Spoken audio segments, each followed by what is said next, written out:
ఇంకో పక్కన దిశ మత్స్యకారుల ఉపాధిని దెబ్బతీసే 217 జీవో రద్దు చేశాం. స్వర్ణకారుల కార్పొరేషన్ ఏర్పాటు చేశాం.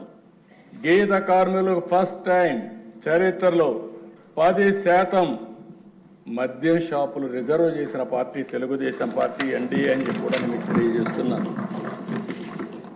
అర్చకుల జీతాలు 10,000 నుంచి 15,000కు పెంచాం. దేవాలయాల్లో నాయీ బ్రాహ్మణుల వేతనాలు 15,000 నుంచి 25,000కు పెంచాం. దూప దీప నైవేద్యం కింద ఆలయాలకు ఆర్థిక సాయం 5,000 నుంచి 10,000కు పెంచాం. వేద విద్య చదివినటువంటి నిరుద్యోగ నేతకి 3,000 రూపాయలు నిరుద్యోగ వృత్తి ఇస్తున్నాం. చేనేతలకు జీఎస్టీ ఎత్తేసాం. గృహ నిర్మాణానికి అదనంగా 50,000 రూపాయలు సహాయం చేశాం. రైతులకు గత ప్రభుత్వం బకాయి పెట్టిన 1,674 కోట్ల రూపాయలు విడుదల చేశాం.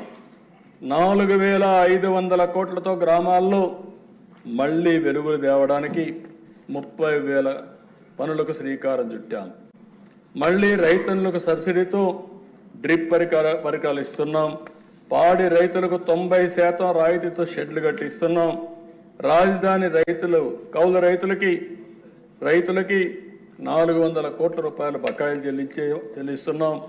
పోలీస్ శాఖని 100 కోట్ల రూపాయలు అదనంగా డబ్బులు ఇచ్చి వాళ్ళందరినీ కూడా స్ట్రీమ్లైన్ చేస్తున్నాం.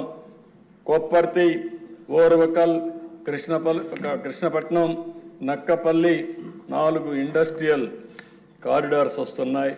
దీనికి దగ్గర ఒక 10,000 కోట్ల రూపాయలు ఖర్చు పెడుతున్నాం. కర్నూలులో డ్రోన్ సిటీ ఏర్పాటు చేస్తున్నాం. 300 ఎకరాలు భూమి ఇచ్చాం. విశాఖ రైల్వే జోన్ భూమి ఇవ్వకుండా కేంద్రం అనేక పర్యాలు చెప్పిన లెక్క చేయకుండా ఉంటే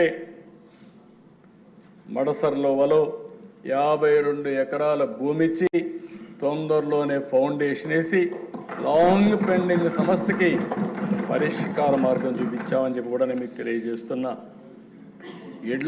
పేదవాళ్ళకి ఇళ్లు కట్టే కార్యక్రమానికి శ్రీకారం చుట్టాం. డిసెంబర్ లోపల 1,00,000 ఇండ్లు ఒకేసారి లాంచ్ చేస్తాం. అదే మరి గ్రామాల్లో 3 సెంట్లు, పట్టణాల్లో 2 సెంట్లు ఇచ్చి రాబోయే 5 సంవత్సరాల్లో ఇంటి జాగా లేదనకుండా ప్రతి ఒక్కరికి ఇల్లు కట్టించే బాధ్యత ఎన్డీఏ ప్రభుత్వం తీసుకుంటాం.